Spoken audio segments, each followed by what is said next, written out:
All right, today we're diving into one of the most famous and, one of the most mind-bending thought experiments in all of science fiction and physics. We're talking about the grandfather paradox. It's this incredible puzzle that really messes with our whole idea of cause and effect. So let's just start with this one simple question, right? It's a question that has fascinated thinkers for, well, forever. If you had a time machine, what would you do? But more importantly, what could you do? Could you actually change things without, completely shattering reality?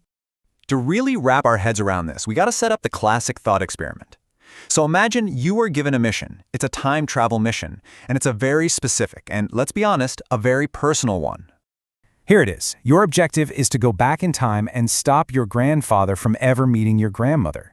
The goal is literally to prevent your own family line from ever starting. You're trying to erase your own existence, right at the source. Okay, so what if you actually succeed? What if you pull it off? Well, you don't just change history. You create this impossible, tangled-up knot in the very fabric of causality.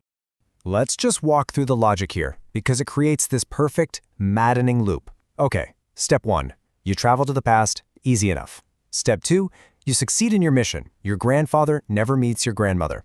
But that success leads directly to step 3. If they never meet, your parent is never born, which means you are never born. And that creates the final killer problem in step 4. If you were never born, how on earth did you go back in time in the first place? And that's the real kicker. You've created a situation where you both have to exist and not exist for the event to happen. It's a perfect logical contradiction. The very act of succeeding erases the possibility of you ever starting. It's a snake eating its own tail. So does this mean time travel is a bust? Is changing the past totally impossible? Well, this puzzle has forced physicists and philosophers to get really creative, and they've come up with some incredible ideas, some potential ways out of this loop.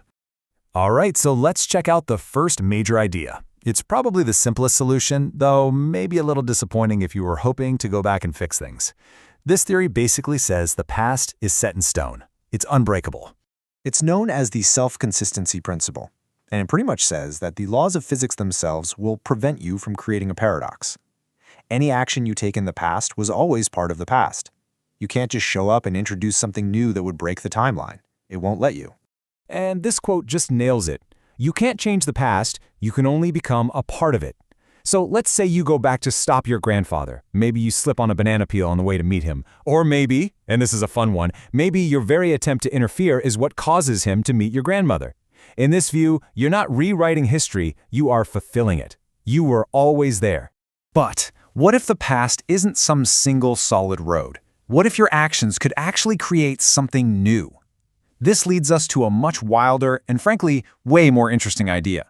This is the many worlds theory. The idea is that when you go back and change something major, you aren't actually changing your own history. Nope. What you're doing is causing reality to branch off, creating an entirely new timeline, a new universe. So how does this actually work? Well, you arrive in the past and you do it. You succeed. The moment you prevent your grandfather from meeting your grandmother, reality splits. A whole new universe is born from that one act, a universe where you will never exist. But, and this is the key, the original timeline you came from is totally fine. It just keeps going on without you. The paradox is gone because you didn't change your past. You just created a new past for a different universe. You haven't erased yourself, you've just become an orphan of time, stranded in a reality you created. So what does this all mean? We've got two completely different answers to the same paradox, and they paint two very, very different pictures of the universe and our place in it.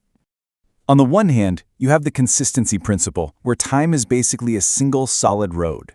What's happened has happened, and you can't change it. Then, on the other hand, you've got the many worlds theory, where time is more like a massive river that can split off into countless new streams with every major choice. And really, that's the question at the heart of the grandfather paradox, isn't it? When we go through life, are we just actors playing out a script that's already been written? Or are we the authors, creating brand new stories with every single decision we make? It's a question that takes us from theoretical physics straight into philosophy. The paradox might start with something as simple as your grandfather, but the solution? Well, that might be about the fundamental nature of reality itself. Makes you wonder, right? Is this timeline we're on the only one, or just one of countless others?